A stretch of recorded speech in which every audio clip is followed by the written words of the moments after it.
ఇట్లా బ్రతుకుతాను.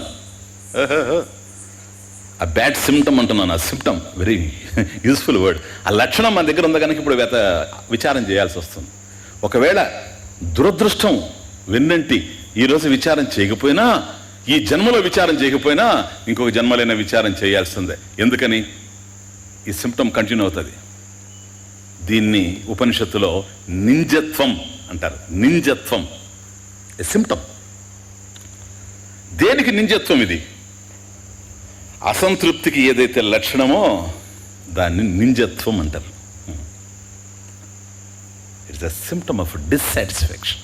It's a symptom of incompleteness. I am inadequate. అసంతృప్తితో ఉన్నాను. It's a symptom. నింజత్వం. నాకే తెలుస్తుంది. నీకు తెలిసేటప్పుడు నువ్వు ఊరుకోలేవు. మెడికల్ చెకప్ లాంటిది ఇది. ఎందుకో తెలుసా? సిమ్టమ్ ఉంటే ట్రీట్మెంట్కి వెళ్తావు. అవునా? ఏదేనండి ఇక్కడ ఏదోగా ఉందండి, ఇలా ఏదోగా ఉందండి, ఏదోగా ఉందండి, కొద్దిగా ఇక్కడ నొక్కినట్టుగా ఉందండి, నిద్ర పట్టడం లేదండి, అలా అండి, ఎలా అండి. It's a symptom. నీకే తెలిసిపోయింది అనుక అదేదో. విచార నా కర్తవ్య. ఎందుకేక? కాబట్టి ఇప్పుడు విచారం చేయాలి. ఏం చేస్తావు విచారం? తినడం తెలుసు కానీ లోపల వచ్చిన బాధ ఏంటో ఏం తెలుసు. అందువల్ల దానికి సంబంధించిన జ్ఞానం కలిగిన వారి దగ్గర పోతున్నాం. డాక్టర్ ఎప్పుడైతే శారీరకంగా మనలో ఒక బ్యాడ్ సిమ్టమ్ ఒకటి కనపడతా ఉందో ఇది నింజత్వం. దేహానికి సంబంధించి దానికి సంబంధించిన జ్ఞానం కలిగినటువంటి వైద్య శాస్త్రం ఎవరి దగ్గర అయితే ఉందో, వైద్యం తెలిసిన వాడు వైద్యుడు కనుక వైద్యుడి దగ్గరికి వెళ్ళి అయ్యా నాకు ఇట్లా ఉంది అని మనం అడుగుతున్నాం. ఫిజియోలాజికల్ అయితే, సైకలాజికల్ అయితే సైకాట్రిస్ట్ దగ్గర పోతాం. అన్నీ బాగుంటాయి, ఏడుస్తూ ఉంటాడు. ఇప్పుడు వాణ్ణి చేయాలి లేరా? ఏమబ్బా, ఒక ఇంట్లో లేకపోయినా పక్కింట్లోనే ఉంటారు. ఎందుకంటే అంత బాగా విజృంభించింది.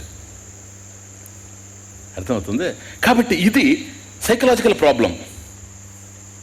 మీరు దాన్ని ఏమన్నా అనుకోండి, శాడిజం అనుకోండి, ఏమన్నా అనుకోండి, నిరాశవాదం అనుకోండి, ఏమన్నా అనుకోండి. అది ఎప్పుడైతే ఉందో ఆ సిమ్టము, నువ్వు వెంటనే సైకాట్రిస్ట్ దగ్గరికి వెళ్తున్నావు. అట్లాగే నేను అసంతృప్తితో ఉన్నాను, తృప్త భవిష్యామి, నేను హ్యాపీగా లేను అని నీకు ఎప్పుడైతే తెలుస్తుందో ఇది నింజత్వం. వాటి విషయంలో ఎట్లాగైతే వెళ్ళావో, విచారం చేశావో, అక్కడ విచారం చేయడానికి నీ వల్ల కాదు. ఎందుకని? నీకు తెలియదు దానికి సంబంధించిన జ్ఞానం. అందువల్ల వెళ్ళి అక్కడ విచారం చేశావు. ఇక్కడ కూడా అదే అయి కూర్చుంది. కాబట్టి నాకు సంబంధించిన జ్ఞానం నాకు కలగడం లేదు. నా అనుభవాల మధ్య వైరుధ్యం ఉంది కనుక విచారం చేయాల్సి వస్తుంది. నాకై నేను విచారం చేసి సాధించలేకపోతున్నాను. యత్ స్వతః ప్రాప్తం. ఇది విషయం. Connection please. బ్రహ్మవల్లికి కనెక్షన్ అయితే ఒకటి. ఇప్పుడు విచారం చేస్తే జ్ఞానం వస్తుంది.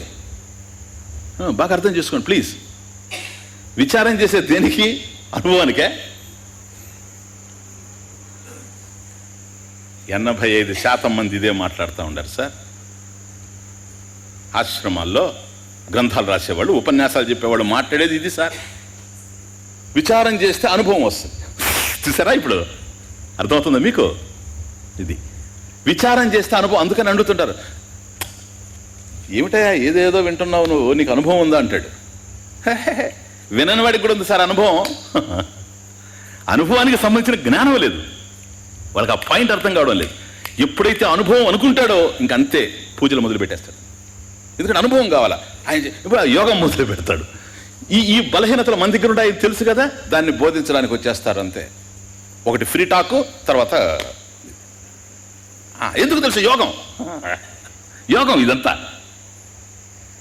నో ఐ టెల్ యూ, నీకు కావాల్సింది జ్ఞానం. చూసారా?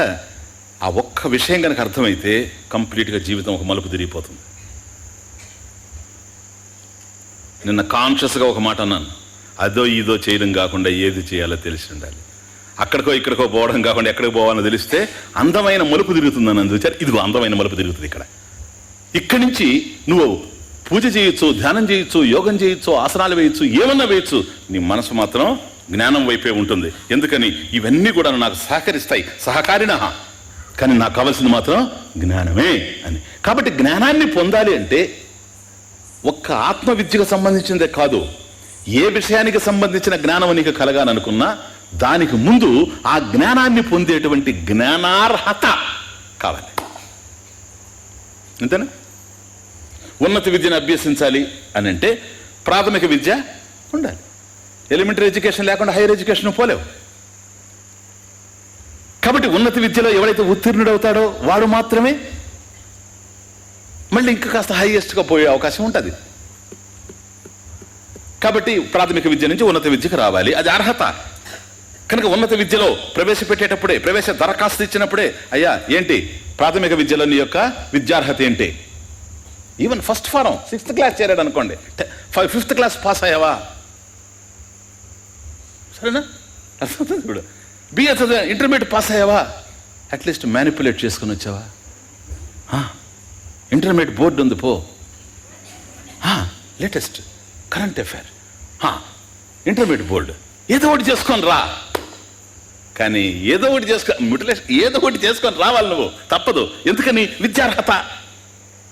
అట్లాగే దేనికి వెళ్ళినా దానికి సంబంధించినటువంటి అర్హత ఎట్లాగైతే ఉండాలనో అట్లాగే ఈ ఆత్మ విద్య, ఆత్మ జ్ఞానం, మాట ఆత్మానుభవం ఈరోజు ఇక్కడ వదిలేసిపోండి. ఎవరన్నా గతంలో విన్న వాళ్ళకి తెలిసి ఉంటుంది, కొత్త వాళ్ళు ఎవరన్నా వచ్చి ఉంటే ఆ పదాన్ని ఇక్కడ వదిలేసిపోండి, నేను నా రూమ్లో దాచుకుంటా. ఆత్మానుభవం కాదు, ఆత్మానుభవం ఉంది, అనుభవానికి సంబంధించిన జ్ఞానం, దానికి అర్హత కావాలి. అర్హత ఏమిటంటే చిత్త నైశ్చల్యం.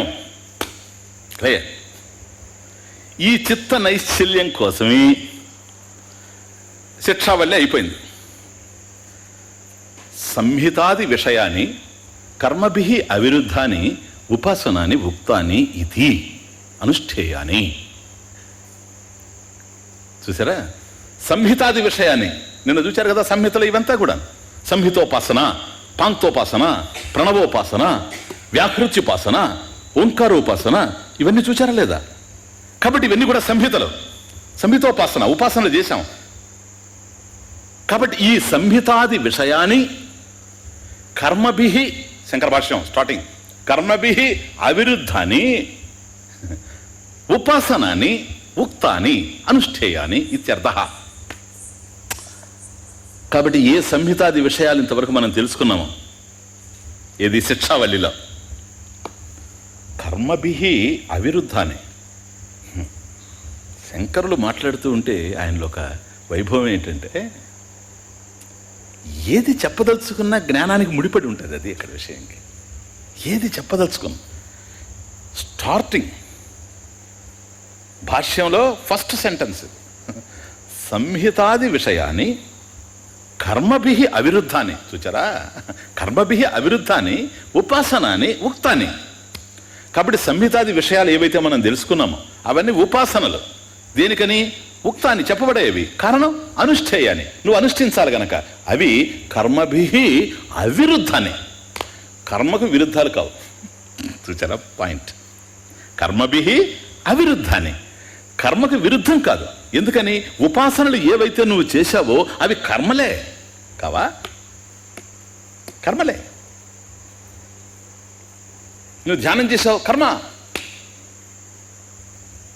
వ్యాకృత్యుపాసన, ఉపాసన, కర్మ. ప్రణవోపాసన, కర్మ. పాంక్తోపాసన, కర్మ. కాబట్టి కర్మభిః అవిరుద్ధాన్ని, అది ఇంపార్టెంట్ పాయింట్. కర్మభిః అవిరుద్ధాన్ని, కర్మలకి విరుద్ధం కావవి, అవి కూడా కర్మలే. స్వామీజీ ఈ మాట అని వదిలేస్తాడు శంకర, ఇంకా మనకు వదిలేస్తాడు, ఇంకా మనం దాని మీద పడాలి, ఈత కొట్టాలి. అది శంకర భాష్యం అంటే. స్వామీజీ అట్లాంటప్పుడు ఇవి కర్మలు కదా, మరి కర్మకాండలు కదా ఉండాలి వేదంలో, ఉపనిషత్తులకు ఎందుకు వచ్చాయి? చూసారా? ఉపనిషత్తుల్లో ఎందుకు పెట్టాడో తెలుసా? అంతరంగ సాధన అని. ఇంపార్టెంట్.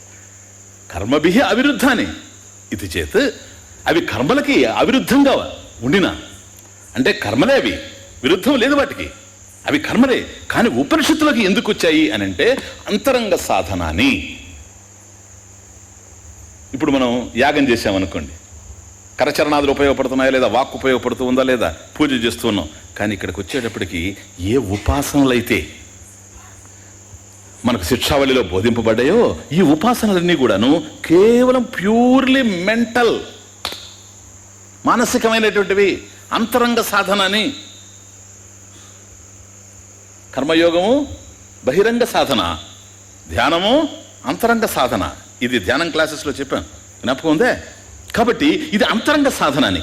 కాబట్టి అంతరంగ సాధనలు గనక మనకు శుద్ధి కోసమే ఉండాయి, కాబట్టి మనల్ని శుద్ధిపరచడం కోసమే ఉండాయి గనక, శుద్ధి లేకుండా మనం ముందుకెళ్లే అవకాశమే లేదు గనక, నైశ్చల్యం, చిత్త నైశ్చల్యం ఉంటేనే ఆత్మజ్ఞానం అలవడుతుంది గనక ఈ చిత్త నైశ్చల్యం కోసమే ఇవి చెప్పడం జరిగింది.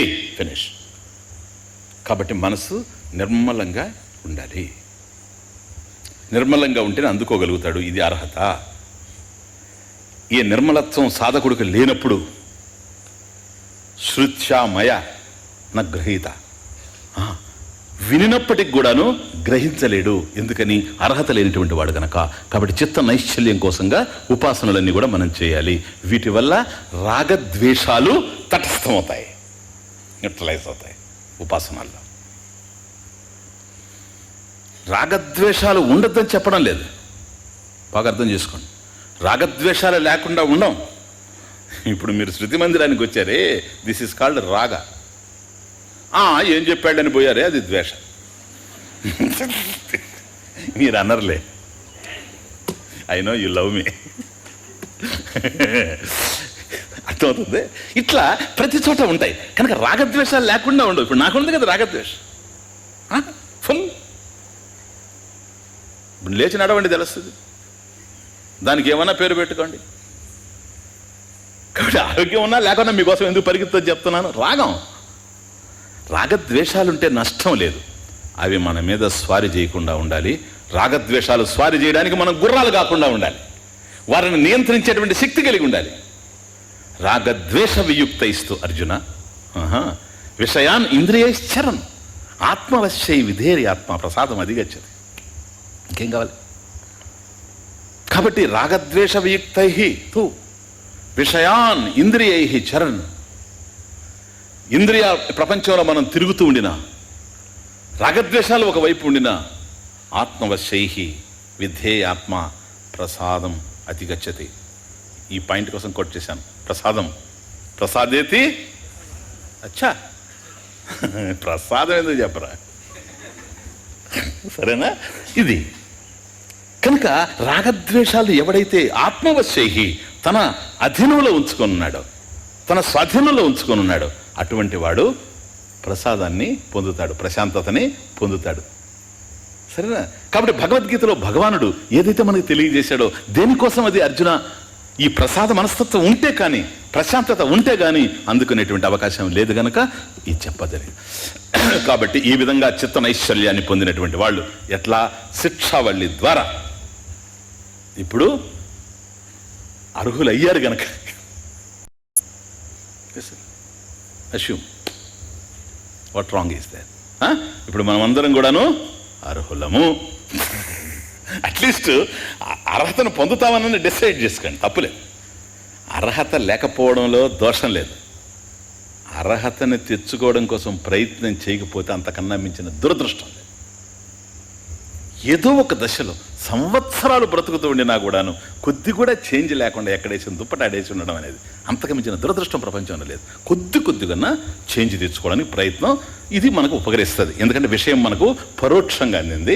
We have now indirect knowledge, పరోక్ష జ్ఞానం కలిగింది. దీన్ని we have to make it పక్కా. ఇప్పుడు బ్రహ్మవల్లి ప్రారంభం అవుతా ఉంది. ఓం సహనావతు సహనౌ భునక్తు సహ వీర్యం కరవావహై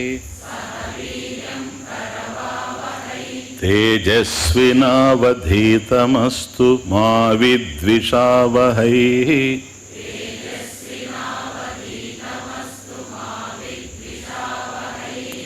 ఓం శాంతి శాంతి శాంతి.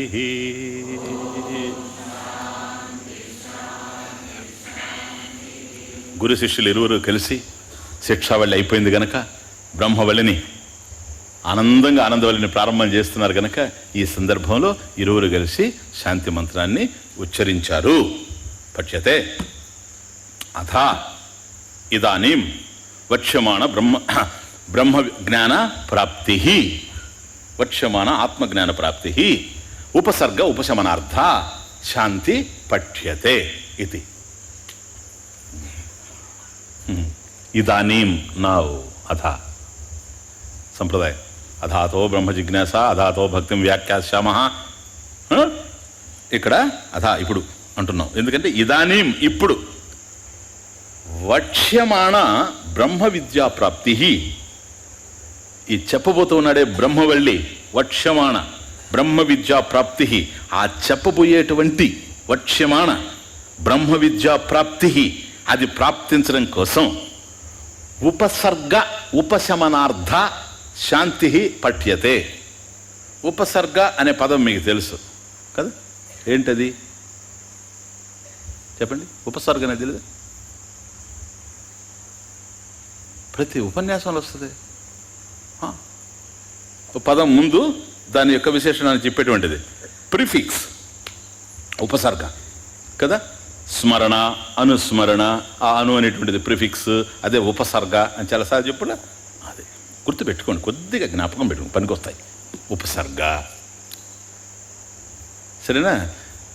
ఇప్పుడు ఉపసర్గ ఉపశమనార్థ అంటే ఏమని అర్థం చేసుకుంటారంటే, ఇక మీదట పదాలే ఉపయోగించాలి కానీ ఉపసర్గలు ఉపయోగించకూడదు. ఉపశమనార్థ ఉపసర్గ అంటే ప్రతిబంధకం, సెకండ్ మీనింగ్. ఉపసర్గ అనే దానికి ప్రతిబంధకం, అబ్స్ట్రాక్షన్స్. లైఫ్లో ఈ అంటే విద్యా ప్రాప్తి, వక్ష్యమాణ బ్రహ్మ విద్యా ప్రాప్తి. కాబట్టి గురువు బోధించేటువంటి చెప్పబోయేటువంటి వక్ష్యమాణ బ్రహ్మ విద్యా ప్రాప్తి, ఏ బ్రహ్మజ్ఞానాన్ని అయితే గురువు అందిస్తూ ఉన్నాడో దానికి మధ్యలో అవాంతరాలు చేరిపోతాయి. ఇవే దురదృష్టాలు. ఇది ఉపసర్గ, దాన్ని ఉపశమనార్థ తత్శమనాయం, దాన్ని పోగొట్టేందుకోసం, ఆ ప్రతిబంధకాన్ని నివృత్తి చేసేందుకోసం. సరేనా? శాంతి పఠ్యతే, శాంతిని శాంతి పాఠాన్ని పఠించారు. అర్థమైందే? చాలా పెద్ద విషయం ఇది. ఇప్పుడు జ్ఞానం వచ్చి పడుతూ ఉంది, మధ్యలో ప్రతిబంధకాలు ఉండిపోయినాయి. How does knowledge take place? ఎట్లా వస్తూ ఉంది, ఆపేస్తుంది. కాబట్టి ఆ ప్రతిబంధకాన్ని నివృత్తి చేసుకోవడం, నివృత్తి అర్థం ఉపసర్గ ఉపశమనార్థ శాంతి పఠ్యతే. ఊరికే కాదు, మీరు ఇప్పుడు నేర్చుకోండి. ఈ శాంతి మంత్రం చక్కగా అర్థం చేసుకోండి మీరు. ఇక మీదట శాంతి మంత్రం అంటే ఏం చేస్తుంటారంటే ఎక్కడ కూడా సహనావతు అంటే సహనావత్ అనేటప్పుడే వాళ్ళ అభిప్రాయం ఎట్లుంటుందంటే ఎప్పుడు శాంతి శాంతి శాంతి వస్తుందని. ఇక్కడ కదిలేటప్పుడే ఎక్కడ ఆగాలనని, అయిపోతానే అయిపోయాను. ఆ పదాలతో పాటుగా పదం కదులుతూ ఉంటే దాంతో పాటుగా ఎద కూడా కదలాల. పదము మది రెండు కలిసిపోవాలి. దాని భావం మనకు ఉండాలి మనసులో, లేకపోతే ఉపయోగం ఏముండదు. టేప్ రికార్డరే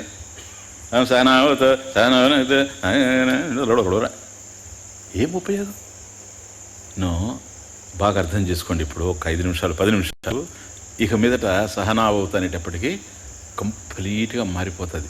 అంటే యోగ్యత అనేది ఏదైతే అనుకున్నామో మనం ఇప్పుడు శిక్షణ యోగ్యత, ఒకవేళ లేకుండా వచ్చిన వాడు కూర్చున్న ఈ శాంతి మంత్రం కనుక అర్థమైతే ఆ సమయంలో యోగ్యుడవుతాడు విద్యని గ్రహించడానికి. ఓం సహనా వవతు, అది సహనా వవతు కాదు, అది సహ నవ్వు అవతు. నవ్వు అంటే మా ఇద్దరికి శిష్యాచార్యౌ. ఇది ఎందుకని? ఇద్దరు కలిసి కదా శాంతి పాఠం చెప్తున్నారు. ఇద్దరు కలిసి చదువుతున్నారా లేదా? కాబట్టి శాంతి పాఠం చెప్పేటప్పుడు గురు శిష్యులు ఇరువురు కలిసి చెప్తారు. శిష్యాచార్యౌ నౌ, శిష్యాచార్యౌ సహ, అది సహ నా వవతు, నా నౌ అవతు. సరేనా? నౌ అవతు సహ, అది పదాలు అక్కడ ఉండేది. సహనా భవతు సంధి కనుక నౌ శిష్యాచార్యౌ ఉభయో.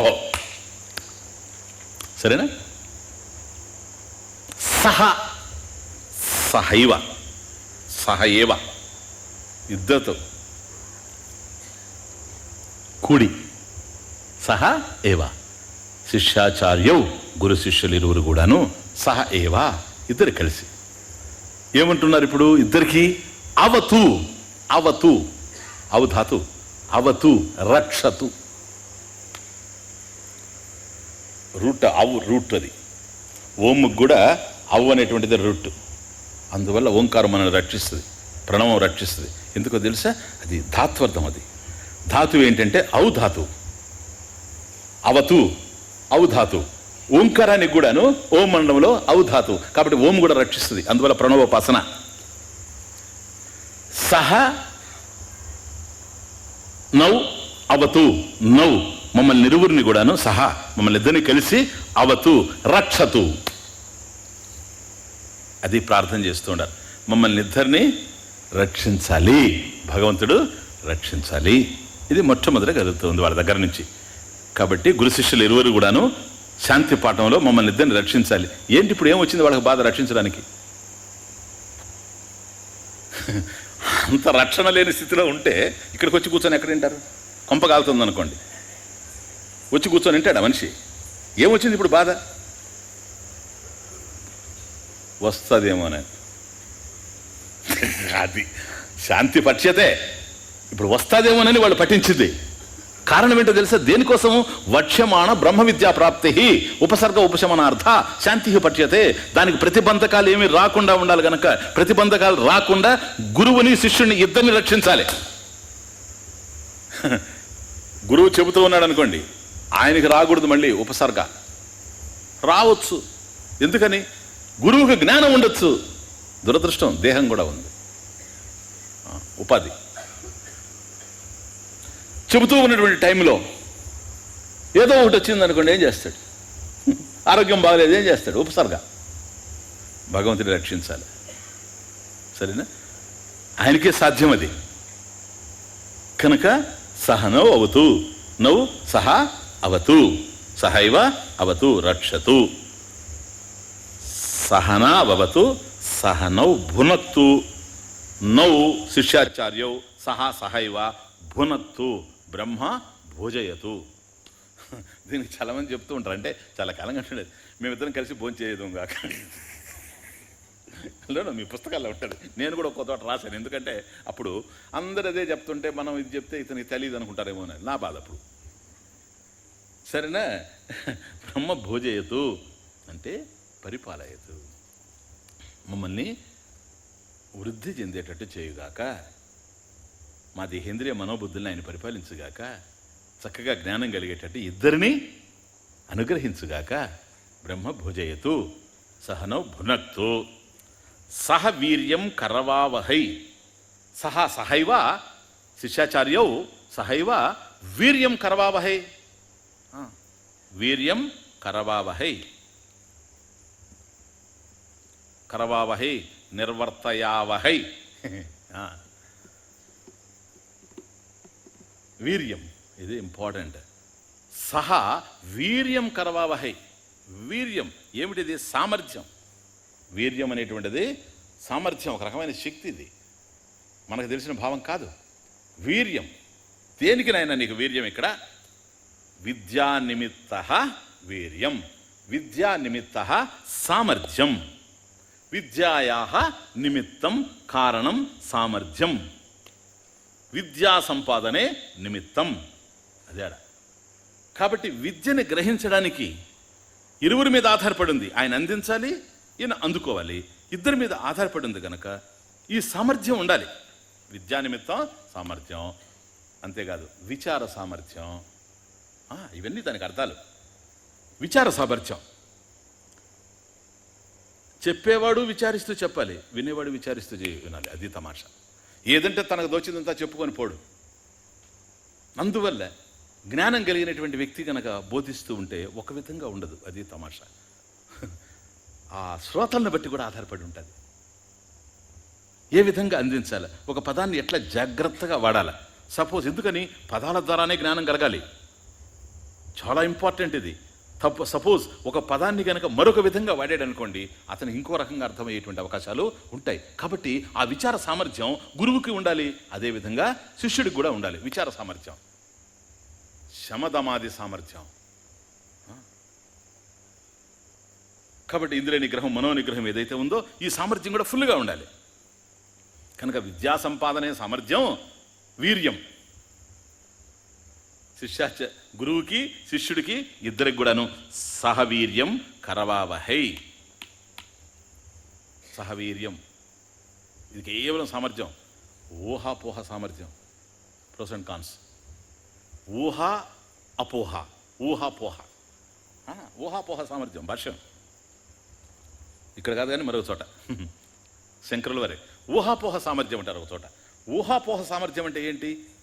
మనం అర్థం చేసుకోవాల్సిన వాటిల్లో ఇది ఏది సత్యమో ఏది అసత్యమో, దేన్ని ఎలా అర్థం చేసుకోవాలి, దేన్ని ఎలా అర్థం చేసుకోకపోకూడదు, ఈ విషయాన్ని గురువు అట్లా శిష్యుడికి అందిస్తూ ఉంటే శిష్యుడు కూడాను దాన్ని చక్కగా ఏది ఏమిటి అర్థం చేసుకోవాలి అంటే దానేటి తన కల్పిత భావాన్ని జోడించి అర్థం చేసుకోవడం కాకుండా తన మనసులో ఏవైతే ఉండిపోయినాయో ఆల్రెడీ వాటితో అర్థం చేసుకోవడం కాకుండా ఉన్నది ఉన్నట్లుగా అర్థం చేసుకునేటువంటి జ్ఞానం కలగడం. ఇది ఊహాపోహ, ప్రోస్ అండ్ కాన్స్ తెలిసి ఉండాలి. ఊహాపోహ సామర్థ్యం, ఇదంతా వీర్యం, ఇదంతా శక్తి. స్మృతి బోధిస్తూ ఉన్నాడు అనుకోండి, స్మృతి, మెమరీ, స్మృతి సామర్థ్యం రావాలా లేదా? ఒక విషయం చక్కగా బోధించాలంటే ఆ సమయానికి ఏ సన్నివేశంలో ఏ విధమైనటువంటి విషయం జ్ఞాపకం రావాలనో ఆ విషయం జ్ఞాపకం రావాలి గురువుకి. ఆ సామర్థ్యం ఆయనకి ఉండాలి. సపోజ్ ఆయన తలనొప్పిగా ఉందనుకోండి, అందుకని శాంతి త్రిర్వచనం 3 సార్లు శాంతి చెప్పేది అక్కడే. కాబట్టి ఆయనకు సపోజ్ తలనొప్పి వచ్చింది అనుకోండి, ఆ తలనొప్పి భరిస్తాడా, ఇది జ్ఞాపకం చేసుకుంటాడా, ఉపాధి లక్షణం. కనుక అది కూడా లేకుండా ఉండాలి, శక్తివంతంగా ఉండాలి స్మృతి. కాబట్టి తనకు ఏదైతే జ్ఞాపకం రావాలనో అది స్మృతి, స్మృతి సామర్థ్యం. విస్మృతి సామర్థ్యం, తనకు జ్ఞాపకం రావాల్సినవి తనకు జ్ఞాపకం రావాలి, శిష్యుల వారు ఏది మర్చిపోతుండారో అది జ్ఞాపకం చేయాలి. స్మృతి, స్మృతి సామర్థ్యం. కొందరినైతే స్నానాలు చేయమని కూడా జ్ఞాపకం. మీరు పోయి చూడండి, కొన్ని ఆశ్రమాల్లో చూడండి, సమయానికి స్నానం చేయండి, సమయానికి తిండి తినండి, సమయానికి నిద్రపోండి, ఇది చేయండి అది చేయండి, సరేనా, చొక్కాకి గుండె వేసుకోండి అని కూడా చెప్పాలా, పిన్ను వేసుకోండి అని చెప్పాలా.